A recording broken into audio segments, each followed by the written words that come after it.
ఈ వంట రాకపోతే చాలా ఇబ్బందులు అయితే పడుతున్నారు ఫ్రెండ్స్. వాళ్ళందరూ అట్లా ఉండడం వల్ల నాకైతే బాధ అనిపించింది. ఆడపిల్లలు ఉన్నప్పుడు మాత్రం ఖచ్చితంగా మన ఇంట్లో ఈ పనులన్నీ నేర్పిస్తూ ఉండాలి.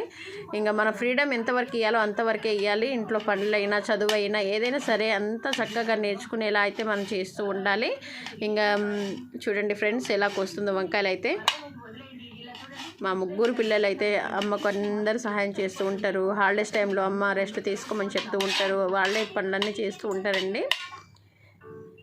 అన్నీ నేర్చుకోవాలి అని ఇంకా వాళ్ళకు కూడా ఉంటుంది కదా, అందుకోసం నేనైతే వాళ్ళకి ఆ ఫ్రీడమ్ అనేది ఇచ్చేస్తాను. నేనైతే ఇంకా అన్ని విధంగా అయితే చేస్తూ ఉంటారు మా పిల్లలు. పిల్లలు చదువుకున్నా కూడా చదువుతో పాటు ఇంట్లో పనులు కూడా నేర్చుకోవడం చాలా ఇంపార్టెంట్ అండి. ఎందుకంటే వాళ్ళకి ఎటువంటి ఇబ్బంది లేకుండా ఉండాలంటే మనం ఖచ్చితంగా ఇవన్నీ చిన్నవి అన్నీ నేర్పిస్తూ ఉండాలి ఫ్రెండ్స్. చూడండి.